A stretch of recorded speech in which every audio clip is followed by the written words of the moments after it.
Hello and welcome to this O&DR Modurol video, Jaguar XK8 headliner refitting. But which one? This is video 193 in our series of XK8 videos, and this is a part of a series of videos we're doing in all the work involved in refitting or replacing the headliner on our 1996 Jaguar XK8. We've actually decided to upgrade and fit a brand new GRP headliner, but we'll go into more detail shortly. Now we split this video down into several sections or chapters. We're going to cover the trim colour, part numbers. We'll go through the choices of replacement you have if you're contemplating doing this. Then actually preparing the headliner for fitting. There are a couple of things that we did to ours, adding the Velcro and the extra insulation. And then we'll cover the headliner refitting procedure, just to give you an idea what's involved.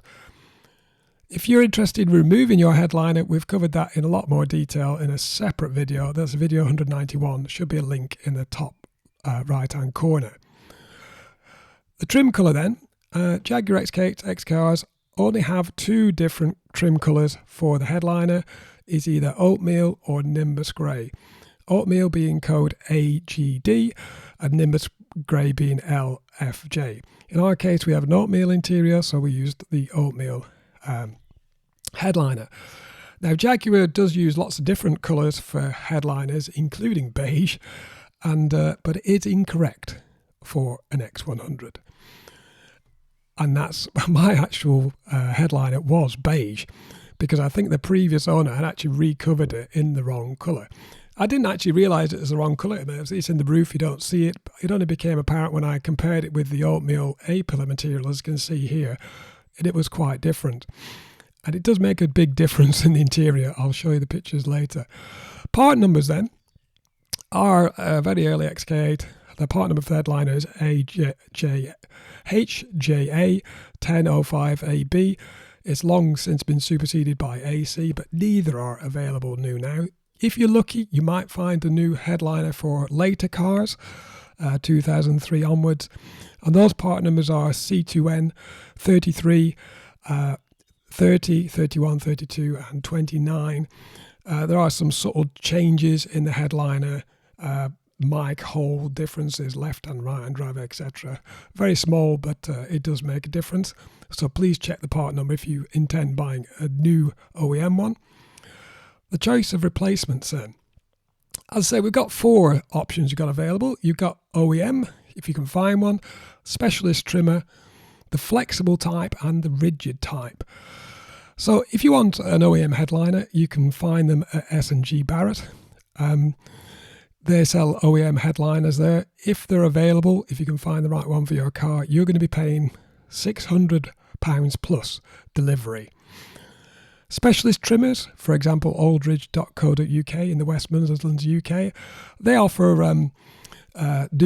trimmed headlining boards, and they're offering those at £234 plus delivery at £50. So you're looking at £284 for a specialist one. The flexible type is available through myrtlelimited.com. Now they actually have a video on that. I'll put a link in the in the description of how easy it is to fit the headliners. Take a look at that. It's because it's flexible, you don't have to take the same amount of interior out. So take a look at that. They cost roughly £110 plus £30 delivery, so £140. And just for your information, they're also known as Jag headliners. They also offer limestone beige as required in other Jaguars, and I think this might be the source of my old headliner material. Now, the rigid type is available through Headliner World, and it sells via its eBay shop. Their headliner is rigid. It's very, very strong. They also offer a pillar fabric as part of the deal. They're £120 plus £30 delivery. So your four options then, you've got OEM, it's going to cost you £600 plus delivery. It's very expensive. Your specialist trimmer is going to be almost £300, but I'm not sure you get the A-pillar cloth with that.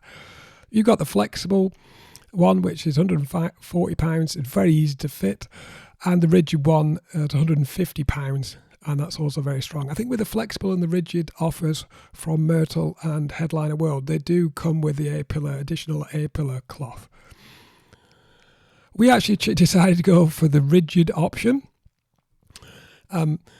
If you look at the construction, it's very similar, but in different proportions. The original Headliner, the weave is quite thin, and it looks quite weak.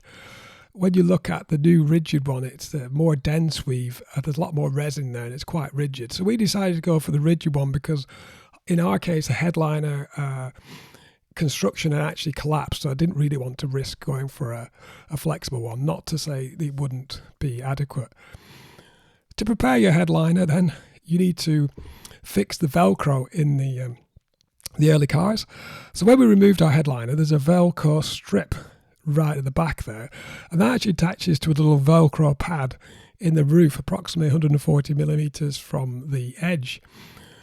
Now, later cars do have a trim clip. There's a write-up about how to replace that in Sean Bellinger's Facebook post. I'll put a link in the description about that. It's very useful procedure. He did that, a very, very good write-up how he changed his.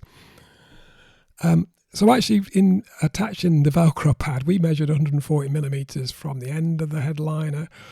And we didn't want to get that position wrong. It's quite narrow front to back in car. So we decided to possibly rotate it. But again, it was narrow left to right in car. I was a bit paranoid. I was going to stick this bit of Velcro on my new Headliner, and then it wouldn't be in the right position for the Velcro pad in the roof. So we didn't want to get the position wrong. So I decided to cut it into two pieces and super glue it onto the Headliner, roughly about 100 millimeters from the edge in two pads. Therefore, we had the maximum left to right, front and back positioning inaccuracy, if you would. Now, then we actually prepared the Headliner with additional thermal insulation. Now, the XK8 roof doesn't have any sound or thermal insulation. We actually added some sound deadening material, some butyl rubber pads. If you want to interested in doing that, take a look at video 192, link in the top right hand corner. But also while we're at it, the old Headliner had a very good condition foam back fabric. So thermal insulation is basically just a foam pad. So we decided to use that. And we we removed that material from the old Headliner to use it as a thermal liner. We removed all the excess fabric from around the outside, cutting with scissors. Then just sprayed fabric adhesive on all four corners just to secure it, stop it moving around. And there you go. We got an additional sort of 3mm foamed backed piece of thermal insulation for free. Headliner refitting then. You need to rotate the Headliner so the rear end goes in first through the door opening. It's a tight squeeze, and it is a bit easier without the front passenger seat fitted, albeit you can probably get it in there if you really try. The Headliner will go part way in, and it'll start to get stuck. It'll actually foul the steering wheel, and you need to thread it through the steering wheel and the gear selector. You might need to flex the Headliner a little just to get it in that position. I say it's rigid Headliner, but there is a little bit of give in it. Then you need to try and rotate the whole Headliner 90 degrees inside the cabin. You need to sort of rotate it so the front of the Headliner is obviously at the front of the car. The rear end will start to stick out through the other door opening because there isn't that much room inside there to rotate the Headliner. Then you need to push the back end down a bit to get it into the cabin completely. And then continue to rotate the Headliner around. It's once you're doing it, it becomes intuitive. Then you'd need to try and push the Headliner onto the top of the dashboard You should be able to get the headliner resting completely on the dashboard, something like that. And I was actually sat in the back seats with the headliner sat on my head at this point.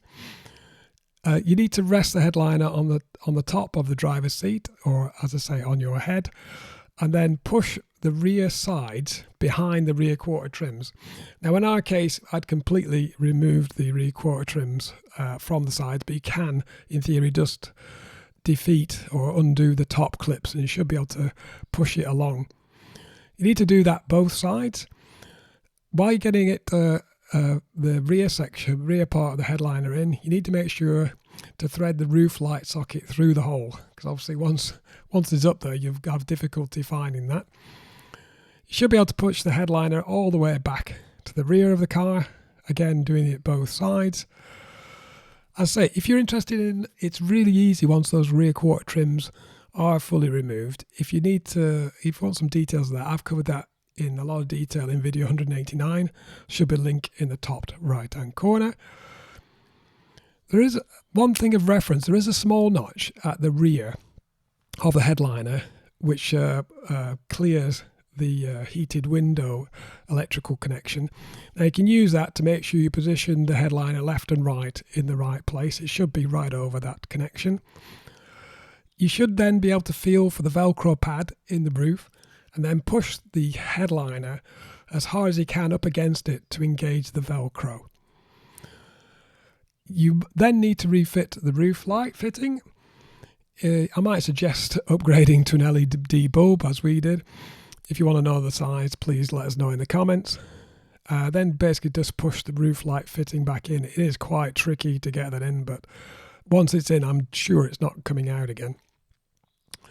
Now then the front end will be taken off the dashboard and needs to be pushed up to the roof. You need to thread the sun visor location wires through the headliner and make sure that to thread the wires through to the center roof console. Then you can use those to reattach the front of the headliner to the header. So you reattach those sun visor locations. Do that both sides, and now the front of the headliner is fully located at the front of the car. You can then refit the sun visor locations and the A-pillar trims. You're almost finished it. And then relocate the rear quarter trim panel clips just by banging them or pushing them against the car.